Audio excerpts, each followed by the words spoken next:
Assalamualaikum dan salam sejahtera. Saya Irish, pengacara TVPSS SK Pangkal Kala PK Channel melaporkan kejohanan Sukan Olahraga tahunan 2025 yang berlangsung di balapan SK Pangkal Kala. Kejohanan ini melibatkan penyertaan daripada semua murid dari tahun 1 hingga tahun 6 yang mewakili 3 buah rumah sukan iaitu Rumah Merah, Rumah Kuning dan Rumah Biru.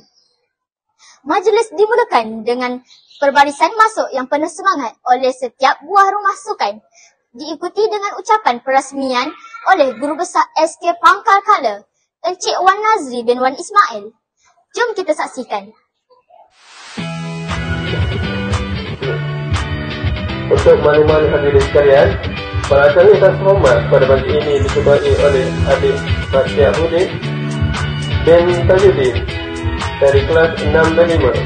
Diiringi 4 orang pembawa bendera kejohanan yang terdiri daripada adik Muhammad Khalil Hafiz, pembawa bendera Malaysia, Muhammad Imran bin Fauzi, pembawa bendera Kelantan.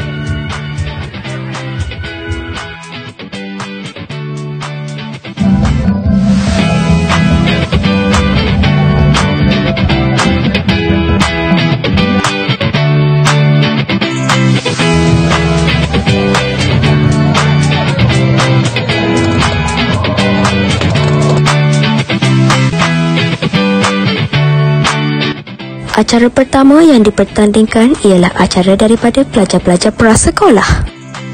Acara kedua ialah acara sukaneka daripada pelajar-pelajar tahap 1.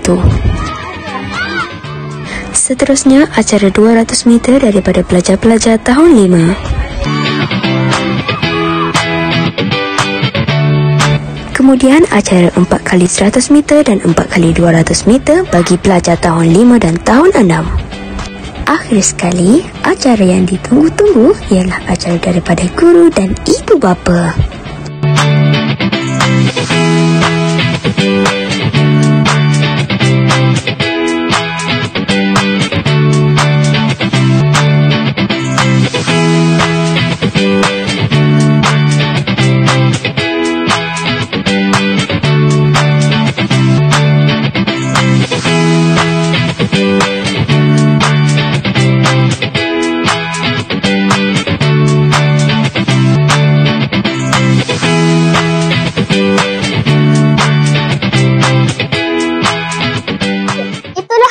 Berakhirnya kejohanan Sukan Tahunan Olahraga SK Pangkal Kala 2025.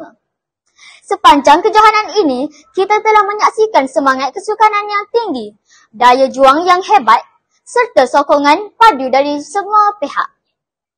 Tahniah dan syabas kepada Muhammad Syarhan bin Muhammad Nasir dinobatkan sebagai olahragawan, manakala Alia Munirah binti Nur Fatni Azli sebagai olahragawati.